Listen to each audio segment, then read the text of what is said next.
Recording now, all right? Okay. Right, we're on. Good afternoon. This is the third, I think, fourth, maybe. Fourth, yeah, podcast that we're doing. So I just wanted to say hello. Wayne, would you like to say hello? Yeah, I'd like to say hello to everyone. I hope we've all had a good Christmas. Not been mixing with too many bubbles. Brilliant. You'll notice we've got another guest on this week, fresh from the success of having Dana on with us. We've got another larger-than-life character on with us. We've got Marty Moana here. I don't know if you've seen any of our other sort of podcasts that we've done, but we're going to do our two features. We've got Wine O'Clock and Noisy Neighbours. And then I just really want to have a chat with you, Marty, about rugby league and sort of where you think it's going, where Swinton fits in your life, etc. Because I know we were the best club that you ever played for. So, Barney, absolutely. So we'll start with Wine O'Clock. And what Wine O'Clock is, Marty, is it's a little thing that we have that we just let everybody that's watching know what we've been drinking over the Christmas period. Now, me personally, I've been drinking a nice Spanish brandy called Jaime One or Jaime the First, whichever it is. Absolutely beautiful. Expensive, but really, really nice. What about you, Wayne? Well, as we know from the last episode, drinking is not my strong point at the minute. So I've started off with a little number. It's basically, you get a can of Carling, you open it, and you pour half the Carling, just half, into a glass. And then you get some lemonade, and you pour the other half into the same glass. And you have what we call a light-hearted drink, which means Wayne can still drive his chair about without doing any damage. So that's my choice at the minute. What about Mr. Moana? Is he drinking at the minute? Is he enjoying anything? I think I had a couple last night, to be fair. We've had a couple of the okay. Yep.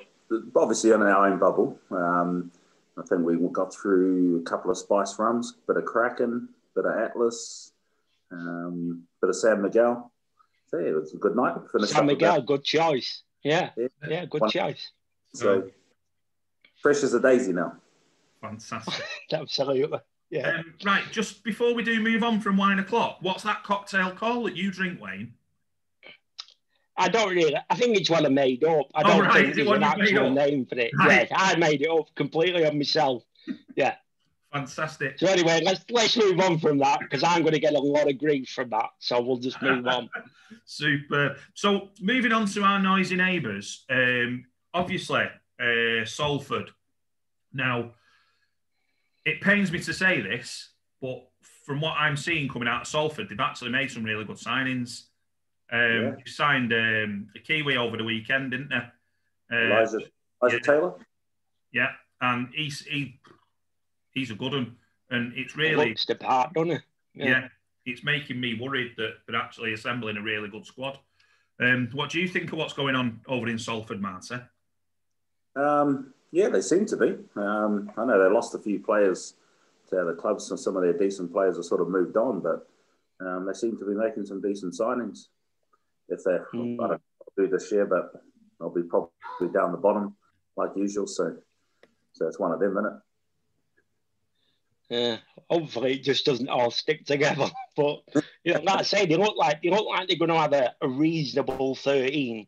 It's just after that, and where they tend to be a little bit, lesser because they just don't have the squad, do they? But all in all, the new kid looks good. Yep. Apparently did a cracking deal. He was the one who went to Huddersfield recently. They basically got him on a free transfer, got paid X amount off Huddersfield, and they look like they've done a nice bit of business. But it pains me to say a little bit, but Yeah. Who was it, Wayne, that went to Huddersfield? Was it the back row? What was his name? Yeah, I think he was. Do you know his name, Martin? I was on about him last night, to be right, but I should have really scribbled his name down. They got him on a free transfer or something, didn't they? And they've had him for a year or so, and then I think they've got 80 grand off Huddersfield for him.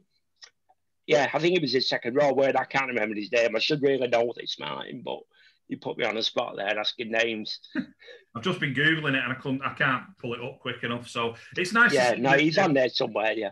Yeah, it's nice to see that we've come into this bit really prepared. And research is key. Absolutely. Yeah, I mean, we're showing our professionalism there, and I think Sky Sports are going to be really, really worried about us actually becoming more popular than Sky Sports are. I think Martin's involved in the stats world, so he'll be all over this. Oh, yeah. So, to be fair, I don't want to big Salford up any more than I already have done. No, yeah, let's move on. Yeah, that's. I've had enough of that already. I feel a little bit sick. So what I want to do is I want to move on to you, Marty.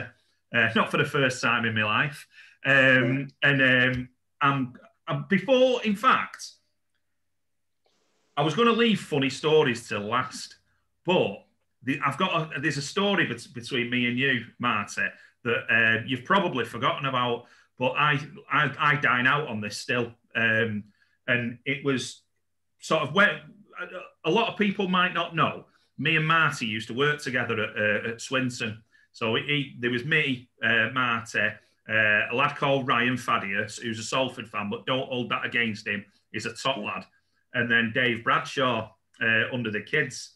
And obviously, like when I left after a few months and Marty stayed on. And we had a few nights out and stuff like that at end of season dues and things. And then I got a text message off Marty going mad saying, when do you change your phone number? When you change your phone? And I'm like, I've not. And he'd been texting Scott Grix. Now, me and Marty always call each other Fat Man. So, all right, Fat Man, how's it going? So Marty's been texting Scott Grix, all right, Fat Man. And he doesn't understand why I'm not texting him back. So, he managed to really offend Scott Grix by calling him fat when there's now on the lad. So I bet he wondered who the texts were off. He forgave me, mate. I bumped into him in Halifax. So I bumped into him. He was pretty cool with it. Really? I went on a crash diet. He went on an emergency diet for about 3-4 weeks. But then he got over it. He'll be all right.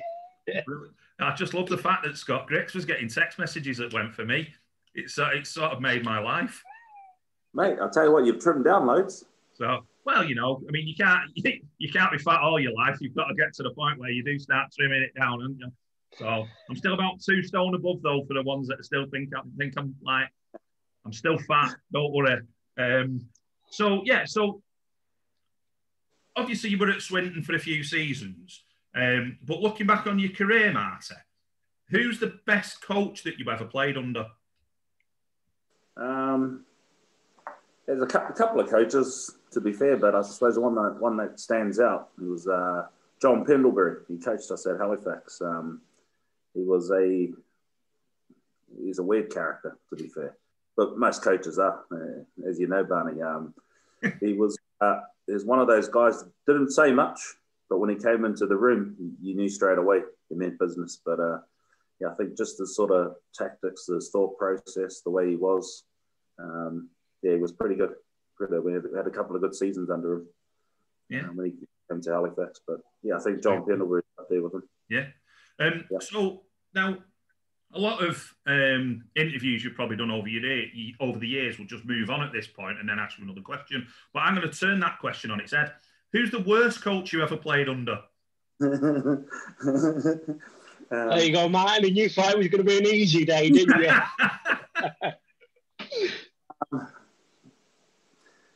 There's a guy that coached at Swinton, actually. It was a bit weird. He coached me at Wakefield when I played at Trinity. Peter Rowe. He was very odd character. Very odd character. He just... some of the ideas, he was just like, I don't know where he got them from. He got them out of some sort of playbook from somewhere way back in the dark ages. But even like stuff like you turn up to training, say 7 o'clock in the morning, And he'd be there at 6 o'clock. He wouldn't talk to anybody, wouldn't tell us what we're doing. We just stood there for half an hour, and he was just like walking around in circles. Right, okay, we're going to go and do this. And we were just like, what is he on? He's on something, this fella, but he wasn't the best. We've had a few that were, to be fair, but I've got a question for you, Martin. It's all good, playing at these nice stadiums and all that, but obviously in your Swinton times, championship, lower levels, what was the grounds that you just dreaded going to? Yeah, I suppose heading up north to, your Cumbrian teams, like Whitehaven, I think. And, when there was like... it's a tough gig, isn't it? Yeah. 6 foot of snow up there on the side of the pitch. He just didn't want to get off the bus, mate, to be fair. It was always dim and gloomy up there. Best pitches, I suppose. Yeah, well, when I was at Swinton, Sedgley Park was a good ground. Quite liked it there. Yeah. Pitch was too long, though. It's too far to run at times. Mind you, I got a few runaways at Swinton, and it was all right, to be fair. I seem to remember you making a break, and I can't remember if it was against Newcastle or somebody like that. No, it had been Gateshead back then, wasn't it? Making a break. And literally, I've never seen anybody look round as many times for support. It was like you were towing a caravan, you made this break, and as soon as you made the break, you panicked about it. And it was like literally, and there was no support there whatsoever. It was brilliant. I think you scored it. So yeah, of course I scored. I was, but he's my wingman. Wasn't fast with me. So who's the worst player you've ever played with? Oh, mate, there's loads, isn't there? I wouldn't say that worst. It doesn't have to be the worst that can't even catch a ball. It could be, just you didn't enjoy it.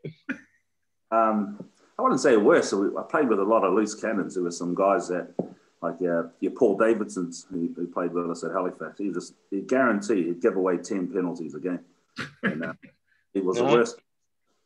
Just one of those guys in your team that, sure enough, people are going to wind him up, and it takes 2 minutes, and then, he's either sim-binned or he's throwing punches at someone or chasing someone across the field.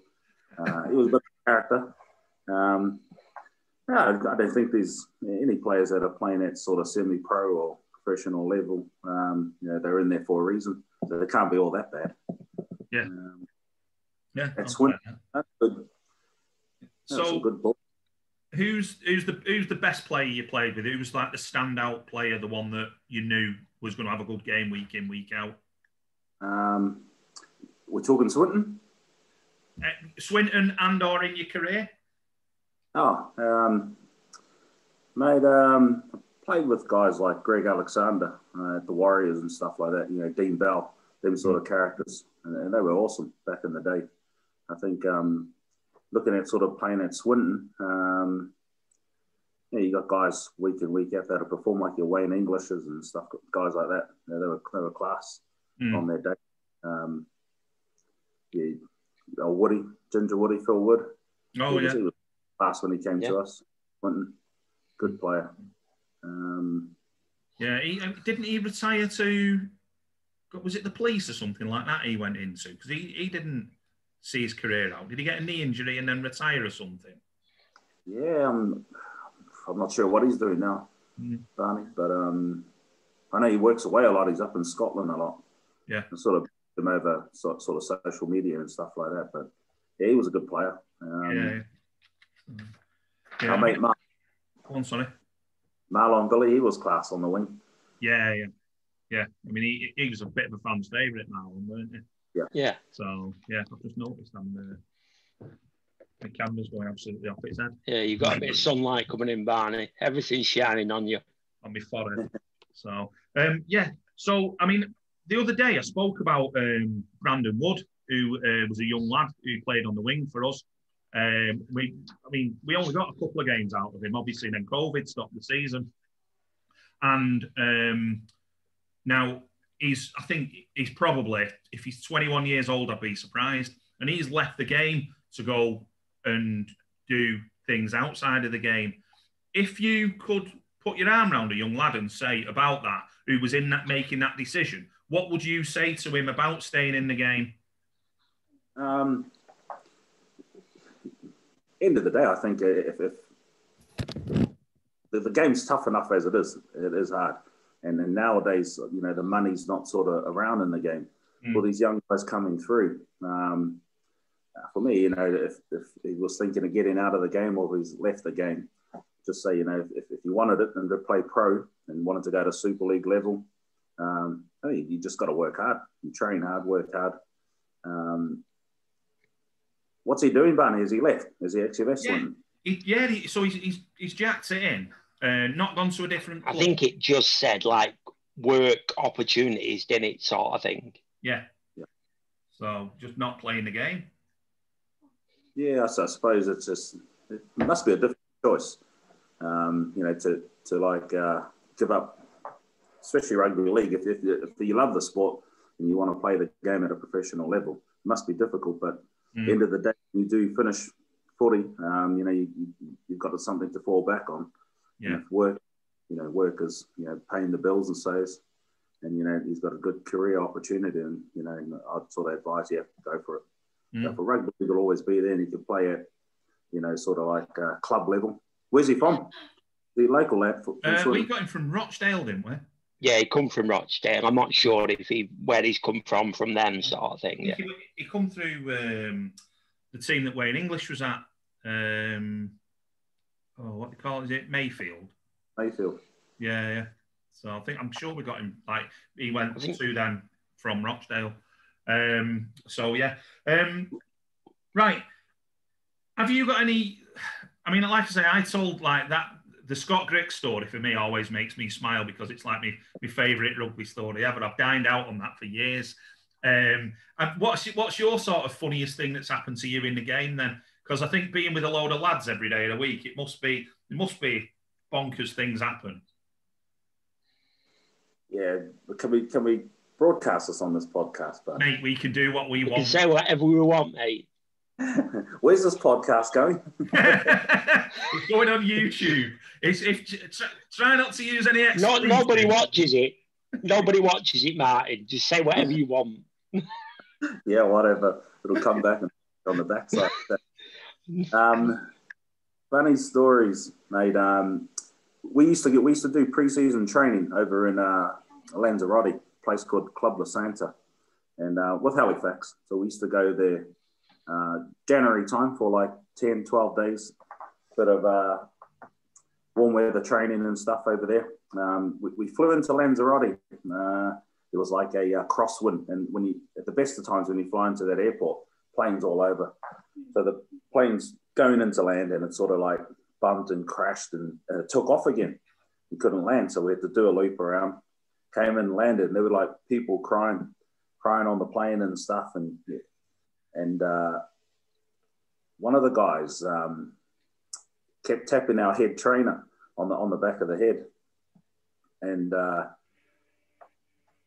Calvin Skerritt. I won't name any names, but yeah, Calvin Skerritt was tapping our trainer on the back of the head, and head trainer got a bit peed off and stuff. So as we're landing, I've been down to pick up some cards off the floor. Head trainer has got up, jumped out of his seat, and just started smashing me in the back of the head. And I'm like, what's going on here? So I put my head up, and I go, what are you doing? And I try to get him. I was proper peed off with him. Tried to get him, and had the seatbelt on, and I'm like, this, it'll go in a swing to hit him. And it just like, seatbelt stopped me. So then plane landed. So I'm like, I'm going to get him. He'd run off the front of the plane, and I was chasing him down the plane, I was absolutely going to throttle him. All be known, right? So I chased him off this plane. He's run down, and he goes, oh, what's happened there? I go, what was that all about? So the whole week we trained. Any extra work and stuff? And he said, right, Marty, you can go to the swimming pool, put your feet up. You're not doing any extras. All week he looked after me. But on that same trip, when we went to La Santa, it's got like, it had like a sandstorm, and we couldn't train for the first 2 days. So the coach just says, right, let's go. So we're straight into the bar. Probably we got there about 1 o'clock in the afternoon, straight into the bar. Early hours of the morning. They've got a nightclub on site, and one of my teammates ended up having a fight with the coach. and I was in the middle of that, honestly, and a few beers, and they were talking about the coach basically said to the player, I won't mention any names, but he said, "Oh, mate, you are so ugly. How do you get all the girls?" And then he's like, he come out with a comment like, "Mate, I've had more birds than you've had hot dinners," and that was it. So they both sort of squared up to one another. They were going to full-on fisticuffs. So that player, every day after training, he was out doing extras because the coach went, hammered him for 2 weeks nearly. Really? But, we've got some classic stories, especially on tours like that. Yeah. We used to have like a happy hour. I think it was like 5 till 6, and it was like free cocktails in this bar. So we'd go and we'd just like blitz it for an hour, like 30, 40 cocktails each. Oh, man, it was carnage, absolute carnage. But you could just imagine the mess we got into. And then obviously we had to go to like on an evening about 7 o'clock, we had to do like video sessions on like team plays and stuff for the week. Mate, no one could stand up. Everyone was just absolutely proper wrecked, just from that 1 hour. Can we just confirm this was pre-season training?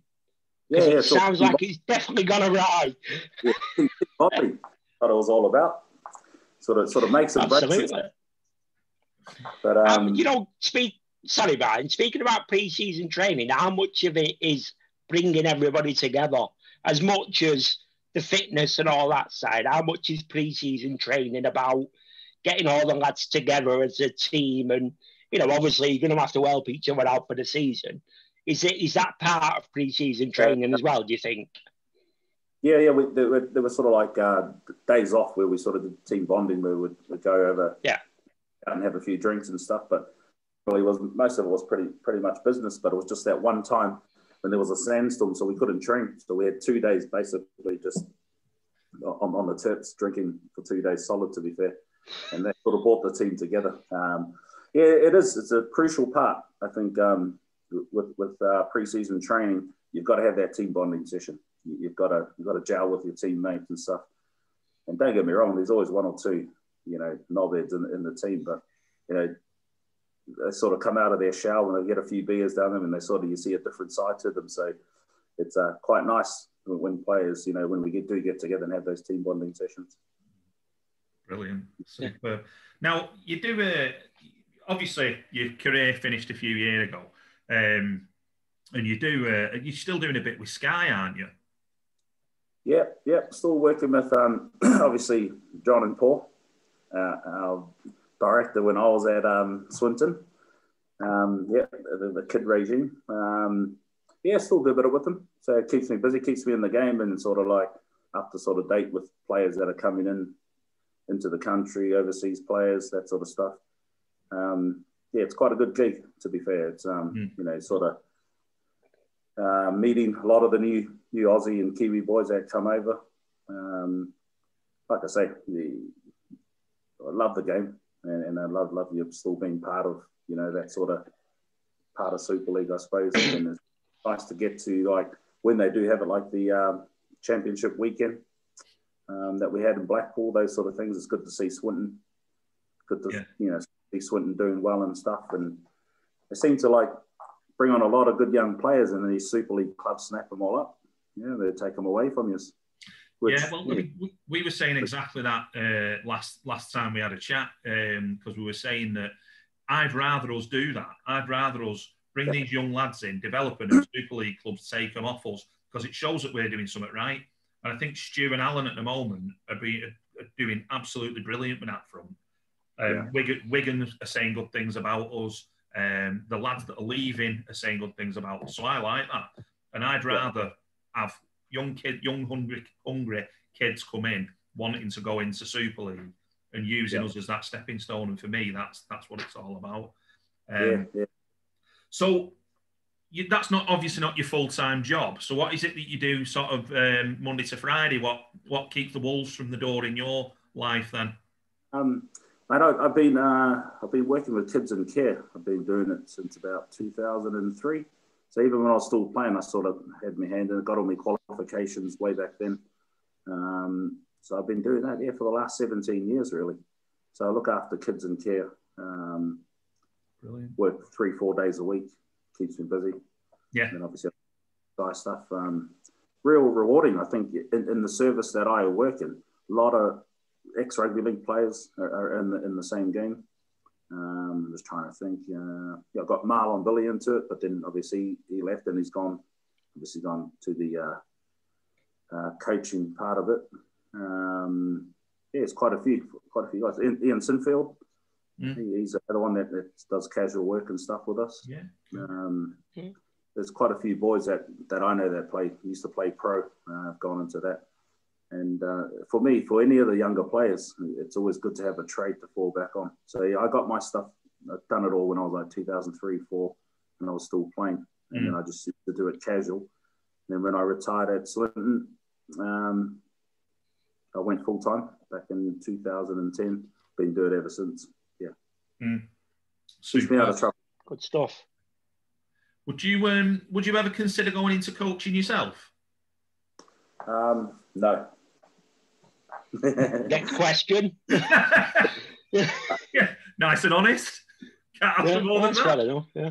So yeah. Is that just, I guess, Martin, just some players just don't really feel like that's them, is it? You know, obviously it don't work for everyone coaching, so it takes a certain type of player, I would imagine. Yeah, definitely. It's definitely a skill in it.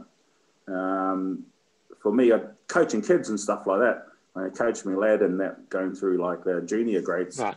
That was okay, but to coach like at say semi-pro or at club level, that sort of stuff. I got all my coaching badges and stuff, but it wasn't something that I really wanted to go into.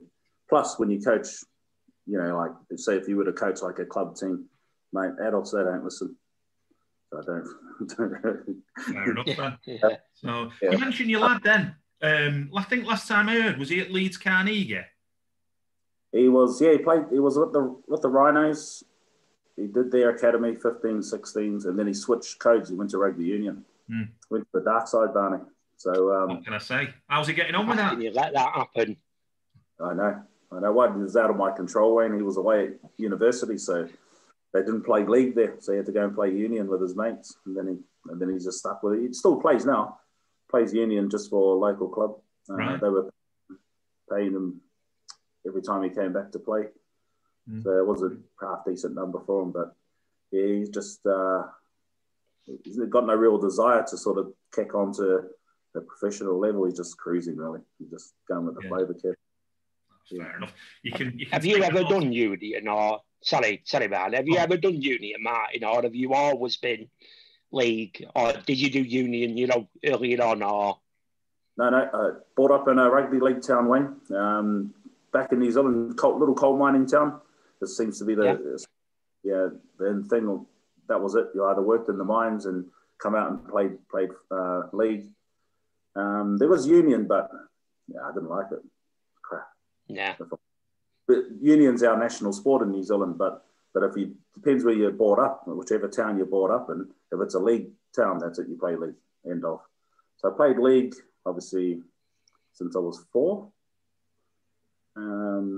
Then signed pro, I think it was about 16, 17. And signed with the Warriors, and then played, obviously, in the ARL, it was back then. And then reason I come over here was just, I was only coming over for 3 months. Went to Halifax and then ended up signing like a 5-year deal with them because everything went Super League. So, and then haven't gone back since. So what have I been here? 25 years now.